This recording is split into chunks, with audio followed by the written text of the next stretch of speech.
Hi there, and welcome to this week's Woman Wednesday. I thought I would begin in a tent to go with our woman for this week. Shout out to Bob Martin for my ice fishing popover sled that I am using as a tent today. So, probably wondering, all right, why a tent? Well, today we are talking about a tent maker named Priscilla. Priscilla is sometimes referred to as a one-hit wonder. We don't know much about her. There's not really a story including her. She doesn't speak at all.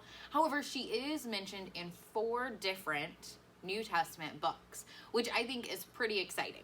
So many of you know that I was unsure of who we are going to be talking about this week. And then I was reading our text for this Sunday in the narrative lectionary from Acts chapter 18, and Priscilla is mentioned, and I thought, perfect, let's talk about Priscilla.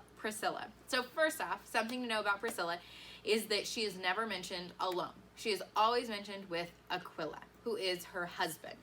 In about half, actually I think it's exactly half, in exactly half of the references to Priscilla and Aquila in the Bible, Priscilla is actually mentioned first, which is highly unusual in this time.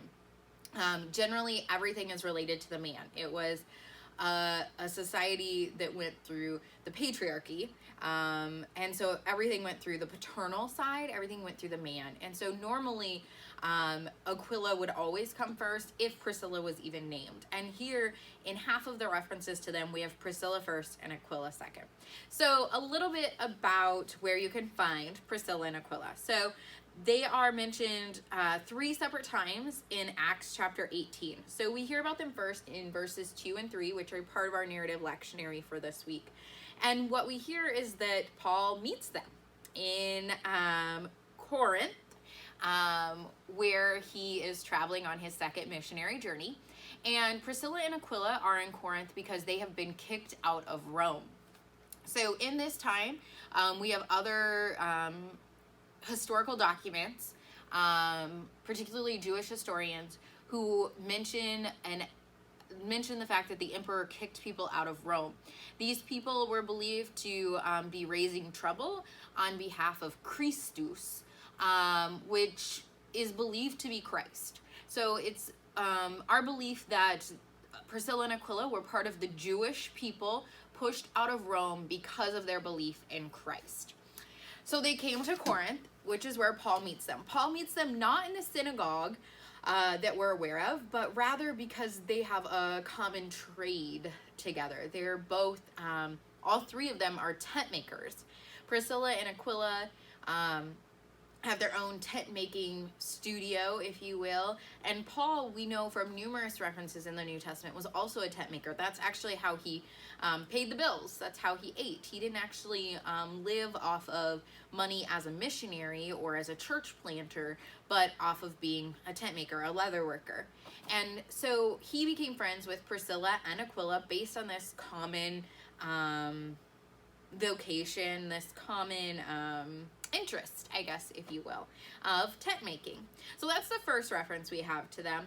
And then in verse 18, Acts 18:18, when Paul is leaving Corinth, he actually takes Priscilla and Aquila with him to his next missionary stop. So then I think the most important one for me comes when they're mentioned in Acts 18:26.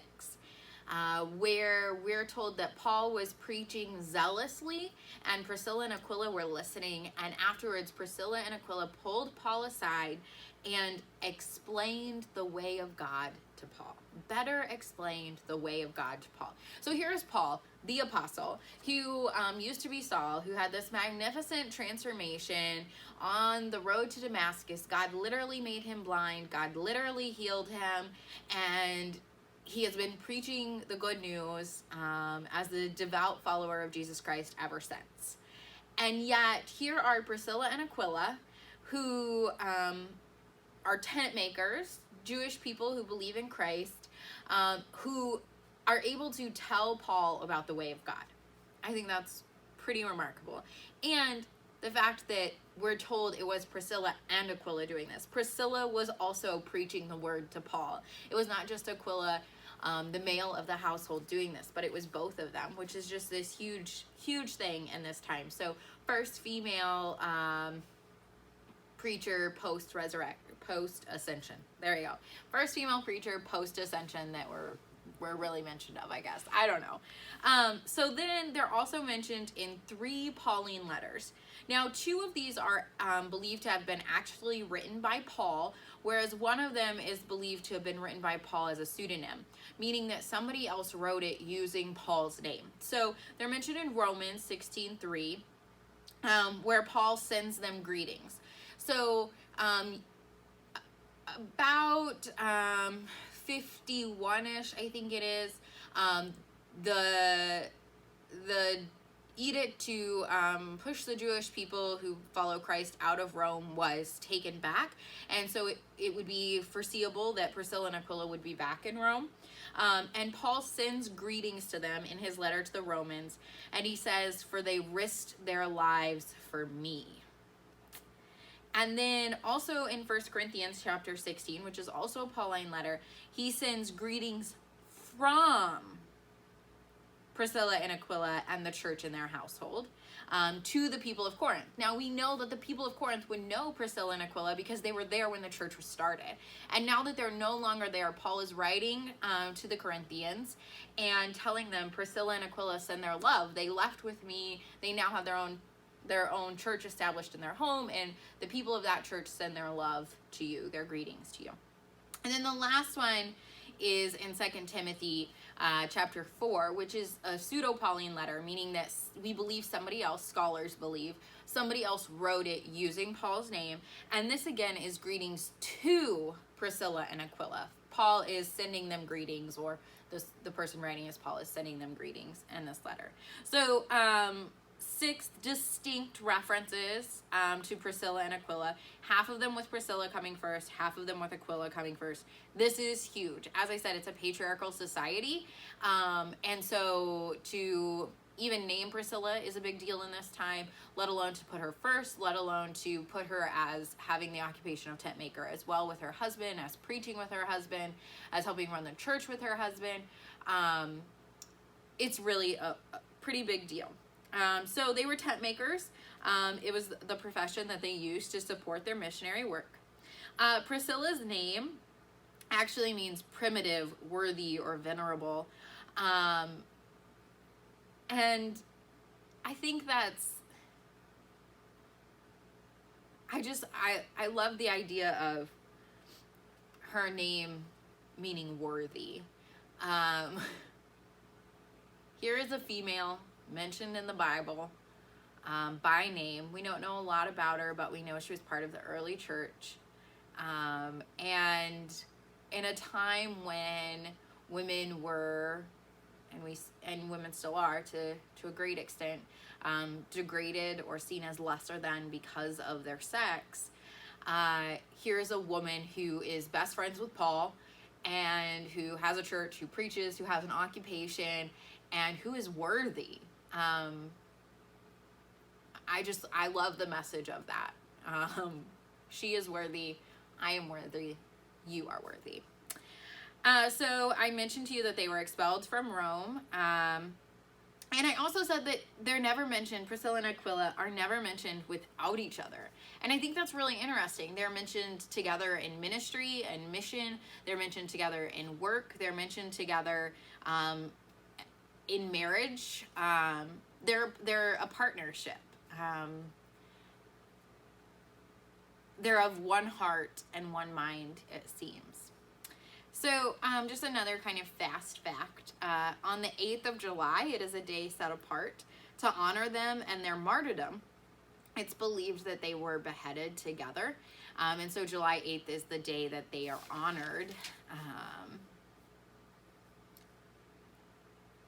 So some of my just general thoughts about Priscilla, which I've already offered you some of them. Her name is worthy. She is worthy. And she's held up to us as an example that we are worthy as well.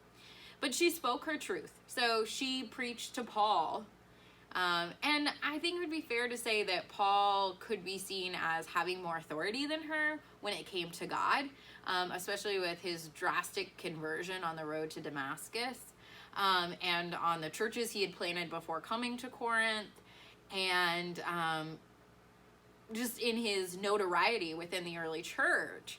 And yet Priscilla is willing to say, you don't know it all. Let me help you. Let me teach you more about our God.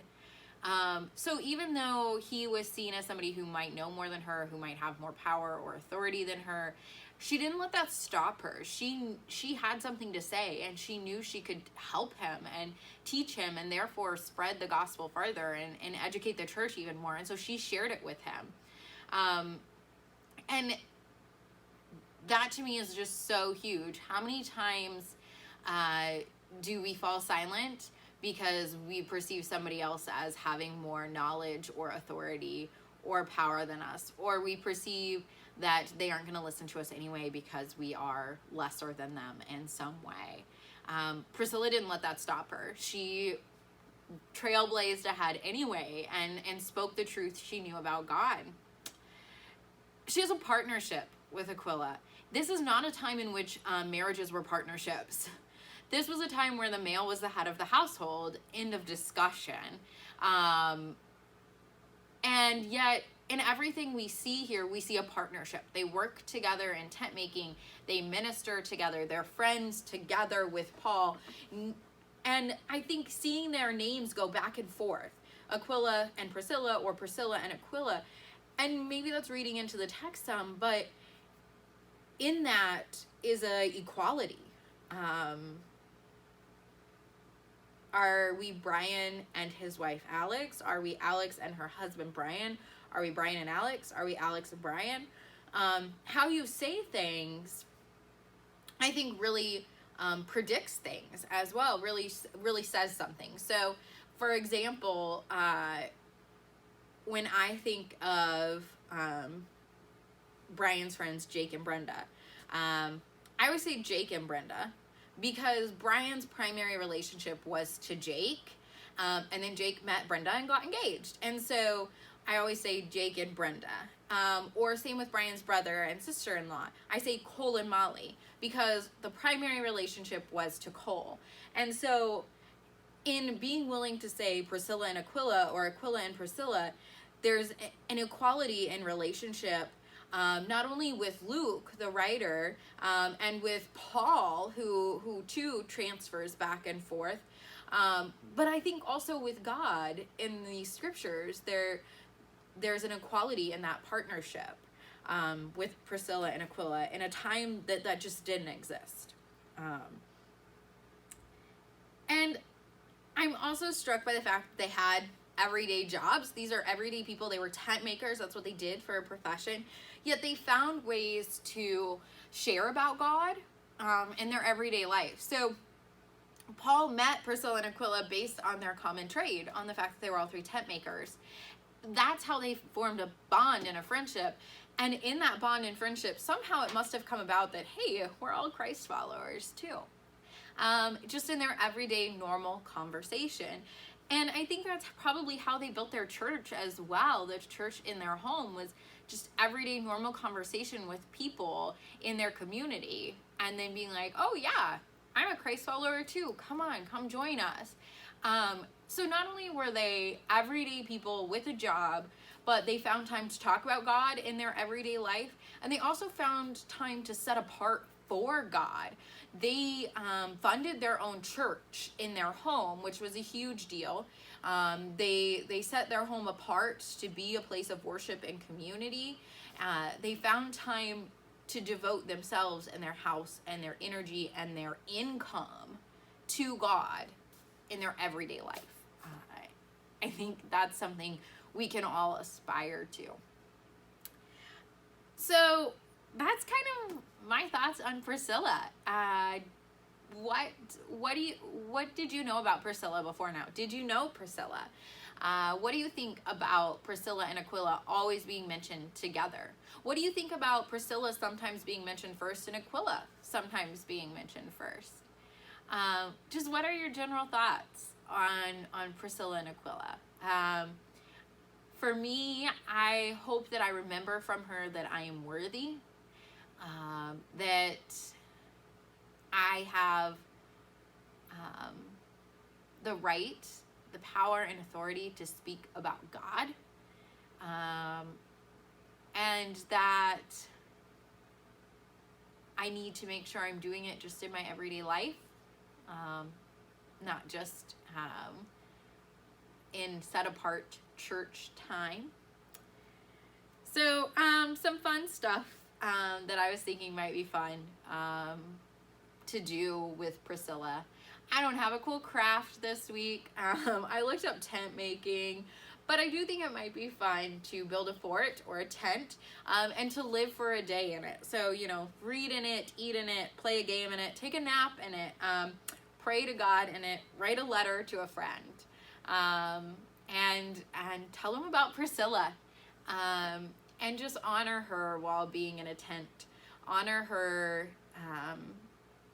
worthiness, honor her words, honor her as one who built the foundation of our church today. Yeah, so I'm glad you spent some time with me talking about Priscilla today. And next week, I think we're going to venture outside the Bible a little bit, and we're going to talk about Susanna Wesley. Susanna Wesley is the mother of John and Charles Wesley, who helped found the Methodist movement, which has become the United Methodist Church today. So join us next week to hear about Susanna Wesley, to hear some of words of hers from letters she wrote, to hear some prayers of hers,